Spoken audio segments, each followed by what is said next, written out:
എല്ലാവർക്കും chess mechanics Malayalam എന്ന YouTube ചാനലിലേക്ക് സ്വാഗതം.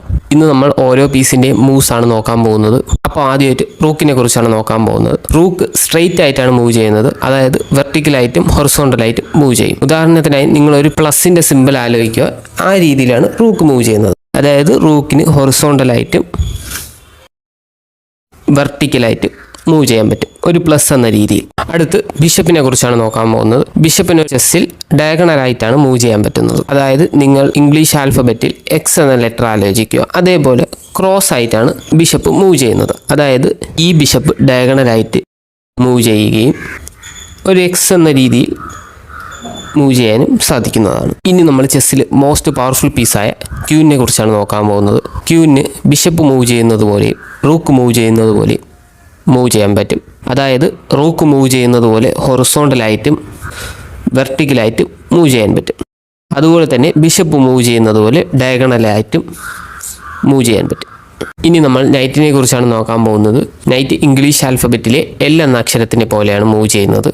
അതായത് ഈ ഒരു നൈറ്റിന് എൽ ഷേപ്പിൽ ഇങ്ങനെ മൂവ് ചെയ്യാം, ഇങ്ങനെ മൂവ് ചെയ്യാം, ഇങ്ങനെ മൂവ് ചെയ്യാം.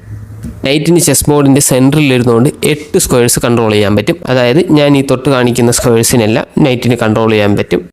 ഈ ഒരു സ്ക്വയർസിലെല്ലാം നൈറ്റിന് കൺട്രോൾ ചെയ്യാൻ പറ്റുന്നതാണ്. പിന്നെ നൈറ്റ് ബാക്കിയുള്ള പീസിനെക്കാട്ടിയും കുറച്ച് വ്യത്യസ്തമാണ്. അതായത് നൈറ്റിന് ഏതൊരു പീസിൻ്റെ മുകളിൽ കൂടെയും ചാടിപ്പോകാൻ പറ്റും. അതായത് ഈ ഒരു നൈറ്റിന് ഈ സ്ക്വയർസിലൊക്കെ ചാടിപ്പോകാൻ സാധിക്കുന്നതാണ്. ഇനി നമ്മൾ പോണിനെ കുറിച്ചാണ് നോക്കാൻ പോകുന്നത്. ഒരു ഗെയിമിൽ വൈറ്റിന് 8 പോണും ബ്ലാക്കിന് 8 പോണുമാണ് ഉള്ളത്. പോണിൻ്റെ മൂവ്മെൻ്റ് എന്ന് വെച്ചാൽ നേരെ പോവുകയും ചരിഞ്ഞു കിട്ടുകയാണ് പോൺ ചെയ്യുന്നത്. സ്റ്റാർട്ടിംഗ് പൊസിഷനിൽ വെച്ച് പോണിന് 2 സ്റ്റെപ്പോ 1 സ്റ്റെപ്പോ മൂവ് ചെയ്യാൻ പറ്റും. അതിനുശേഷം ഓരോ സ്റ്റെപ്പേ പോണിന് മൂവ് ചെയ്യാൻ പറ്റുള്ളൂ.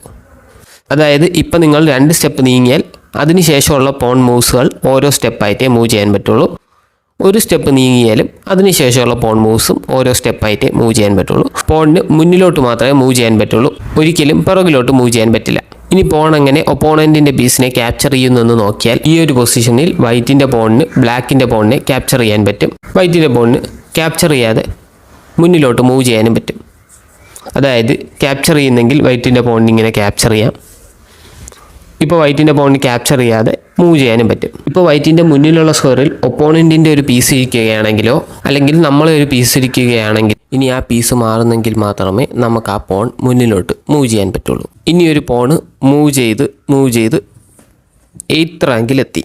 8th റാങ്കിലെത്തിയാൽ ഇനി പോണിന് മൂവ് ചെയ്യാൻ വേറെ സ്ക്വയർസ് ഇല്ല. ഇങ്ങനെ പോണ് 8th റാങ്കിൽ എത്തുന്നതിനാണ് പോൺ പ്രൊമോഷൻ എന്ന് പറയുന്നത്. ഈ ഒരു പോണിന് ചെസ്സിൽ ഏത് പീസായിട്ട് വേണമെങ്കിലും പ്രൊമോട്ട് ചെയ്യാൻ പറ്റും.